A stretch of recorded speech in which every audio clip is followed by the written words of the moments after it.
கவின் இப்போ தான் எழுந்திரிச்சு, அதனால கொஞ்சம் டயர்டாக தர்றாரு.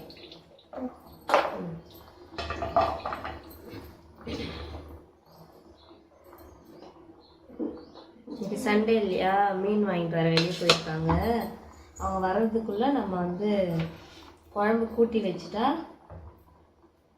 வந்ததும் மீனை வந்து க்ளீன் பண்ணிவிட்டு போட்டுக்கலாம். அவங்க வந்த பிறகு குழம்பு செய்ய ஸ்டார்ட் பண்ணால் லேட் ஆகிடும். வெங்காய தக்காளி எல்லாம் அரிஞ்சு ரெடி பண்ணிட்டு நம்ம தானே கவின்.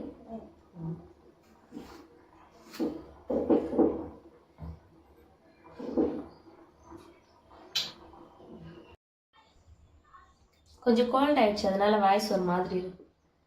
2-3 நாளாவே கோல்டாக தான் இருக்கு. சீரகம் போடலாமா? நீ போட்டுங்க.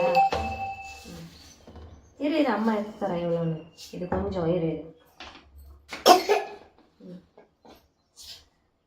இது கொஞ்சம் சோம்பு நிறைய போட்டா ஒரு மாதிரி ஆகிடும், குழம்பு நல்லா இருக்காது. மிளகு எடுத்துக்கலாம். தனியாக தூளா போதுமா? போடு, எடுத்து எண்ணெயில் போடு. பார்த்து உஷாராக போடணும். இப்படி பிடிச்சிக்கோ. கையிடு அம்மாட்ட, கையிடு.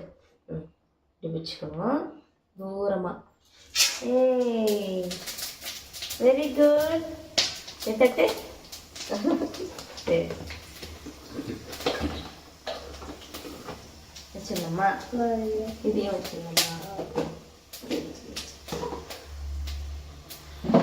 வெங்காயம் போட்டுக்கலாமா?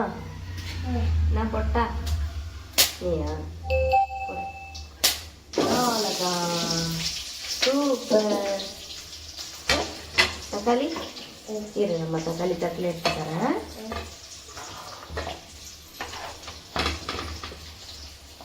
மிளகு வந்து அடிச்சுட்டு சொன்னேன். அவ்வளோதான். சரி, அது வதங்கட்டும் கொஞ்ச நேரம். தக்காளி போட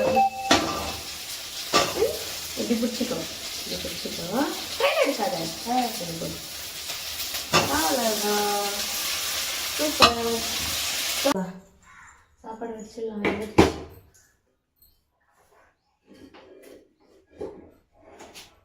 தக்காளி வெங்காயம் வதக்கிற கேப்பில் கவினை போய் குளிக்க வச்சு கூட்டிகிட்டு வந்துட்டேன். இப்போ இதை ஆறிச்சு போய் அரைச்சிட்டு வந்து குழம்பு கூட்டிடலாம். அப்படி என்னன்னா சரி.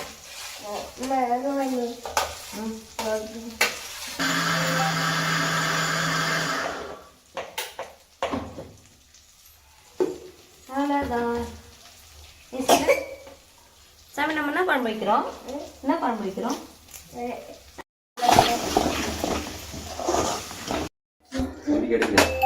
தம்பிக்கு கனவா ரெடி ஆயிடுச்சு.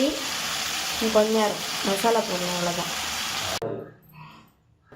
பாறை மீன் குழம்பு, கனவா மீன் வந்து தொக்கு மாதிரி செஞ்சுருக்கேன். நீங்கள் என்ன சண்டே ஸ்பெஷல் செஞ்சீங்க, என்ன சாப்பிட்டீங்கன்னு எனக்கு கமெண்ட் பண்ணுங்கள். என்னுடைய சேனலை மறக்காமல் சப்ஸ்கிரைப் பண்ணிவிடுங்க ஃப்ரெண்ட்ஸ்.